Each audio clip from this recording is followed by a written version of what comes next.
In this video, we're going to use the model that we created in the first video from Chapter 18 and see what happens when, for instance, we have a change in government spending or when we have a change in foreign demand.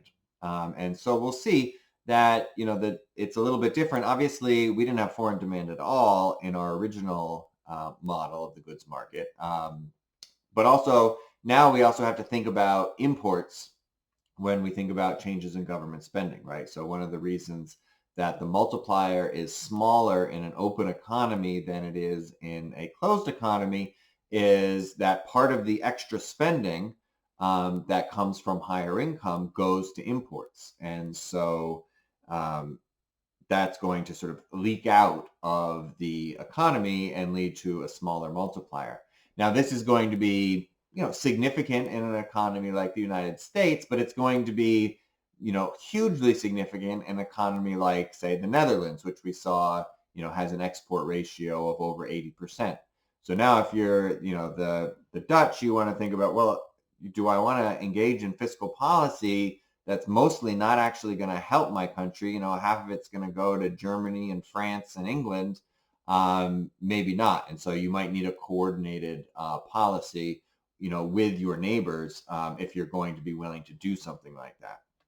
So our equilibrium condition, remember, which is really the same equilibrium condition before, is that domestic production is equal to total demand for domestic goods. And so that means that we have to subtract out imports because that's not demand for domestic goods, and we have to add in exports. So our equilibrium condition now is that output is equal to consumer spending plus investment spending plus government spending. That's the same as before, minus imports because some of those imports were included in C and I and G, plus exports which weren't included in anything because they were sold somewhere else.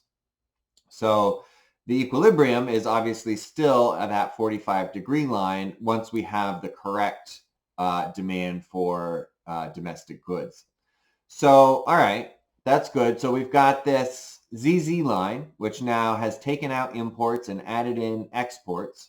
We've got output on our horizontal axis and demand on our vertical axis.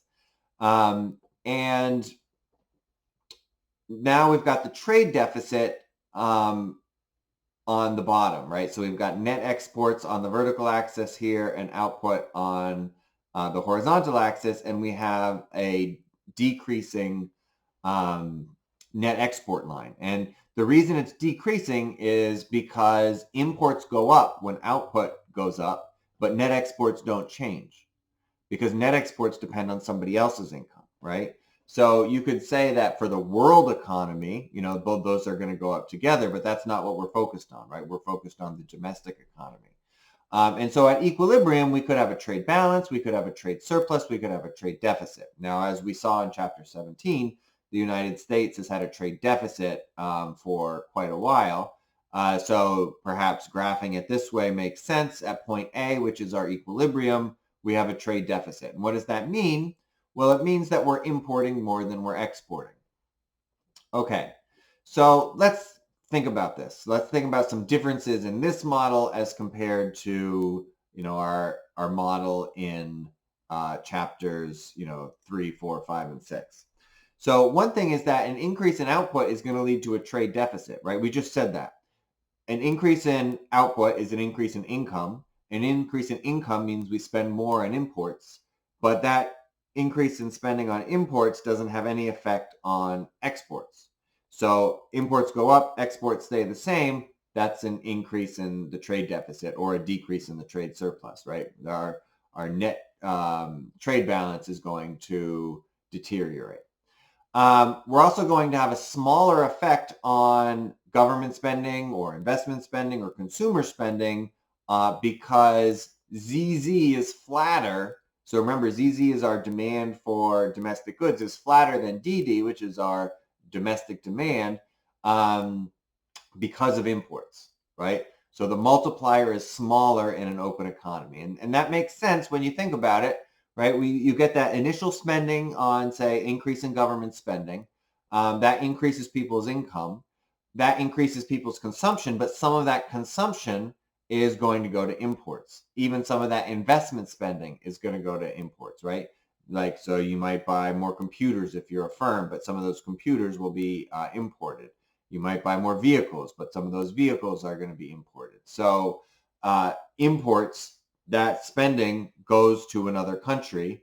And so they will get the benefit of that spending rather than the United States getting the benefit of that spending. And as we said, it's significant for the United States, although not so significant that you don't want to think about fiscal policy, but it might be so significant in smaller countries that you're just not willing to engage in countercyclical fiscal policy because most of the effect goes somewhere else. All right. So graphically, what does this look like? Well, a change in government spending shifts up our ZZ line, right? We know ZZ still includes government spending as demand for domestic goods, so that increases. Now, probably most of that increase in government spending will be on domestic goods. That's one of the things, actually, that the current administration is sort of making sure of. But that means that we're going to move down our net export line because higher income going from Y to Y prime will lead to higher imports, no change in exports. That means we move from, in this example, a trade balance to a trade deficit. So that's one thing to think about. What about an increase in foreign demand? So this is a little bit more complicated to graph because foreign demand is not in our graph, right? Our horizontal axis is domestic output, domestic income, right? On both the top graph and the net export graph on the bottom. So when we get, so foreign demand, we would say is exogenous, right? So when we get a change in foreign demand, when we get a change in any exogenous variable, that's going to shift one of our curves. And so a change in foreign demand shifts our ZZ line. And we move from A to A prime, right, in terms of output.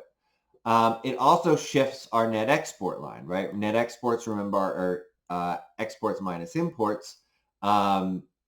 Exports are going to go up. And so what's going to happen? Well, let's think about this. So let's say we start at point A. And just for the sake of argument, we'll assume that we were in a trade balance. Foreign income goes up. That shifts our ZZ line to ZZ prime. And we move from A to A prime. The domestic demand for goods hasn't changed, right? Because foreign demand doesn't show up in domestic demand for goods. So that stays the same. And so that means that our demand for domestic goods, ZZ, is more than our domestic demand for goods, DD. And the shift up in our net export lines shows that now we are in a trade surplus, right? Our new trade balance would be down here, but our output is currently right here. And so we have a trade surplus. And so the idea here is when other countries get richer, they buy more of our stuff. That doesn't affect our demand directly, right? It will affect it indirectly because we have more income, but it doesn't affect domestic demand for goods directly. And so we end up with a trade surplus, either an increase in the trade surplus or a decrease in the trade deficit, or in this case, moving from trade balance to a trade surplus. And this trade surplus is represented by this dotted line in the middle being above our trade balance line here, which is 0. So this 0 line is a trade balance. So just in summary, changes in domestic demand, right? They are going to lead to an increase in domestic output as they did before, but they also lead to a deterioration in the trade balance, and our multiplier is now smaller because some of that money gets spent on imports. An increase in foreign demand is good, right? Because foreign demand just means they're going to buy more of our exports. And so that leads to an improvement in the trade balance. But so what this means is that, if we have a major shock to either a large economy or to multiple economies, it's going to affect all other countries. And the United States is a big enough country that it can still kind of do policy on its own, although it makes sense to coordinate.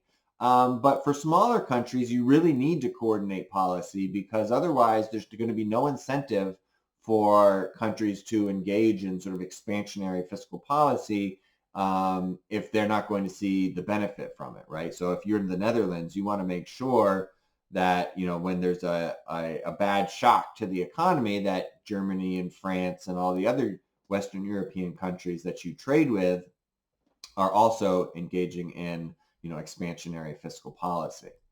So if we think about, what happened in the 2009, 2008 fiscal crisis, in November 2008, the G20, so the G20 are sort of the leaders of the 20 largest economies.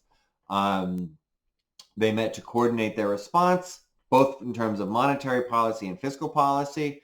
And so while the United States sort of did lead in terms of this policy response, other countries, also aim to either increase private or public spending, decrease interest rates, and make sure that policy around the world was set so that we could avoid another Great Depression, which was really the risk of the financial crisis.